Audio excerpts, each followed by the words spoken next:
Welcome back. Identify the wrong statement with reference to immunity. Active immunity is quick and gives full response. Active immunity is not quick, and this is the reason this statement is wrong. So we have the answer. Let's rule out others. Fetus receives some antibodies from mother. It is an example of passive immunity. Correct. IgG can pass through placenta. When exposed to antigen, living or dead, antibodies are produced in the host's body. It is called active immunity.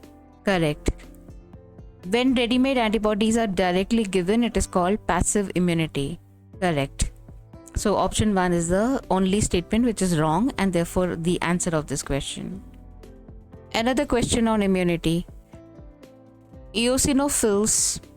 The answer is release histaminases and destructive enzymes. Basophils, on the other hand, release granules containing histamine.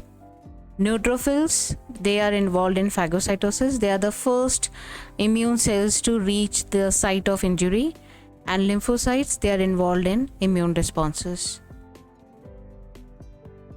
So A is 3, A3 is here, B 4, basophils 4, and C is 2, phagocytosis, neutrophils, and lymphocytes give immune response. In NCERT, only phagocytosis is mentioned. There is another important feature of phagocytes which is called antigen presentation. This is very important because antigen presentation is going to trigger the adaptive immunity, antibody and CTL activation.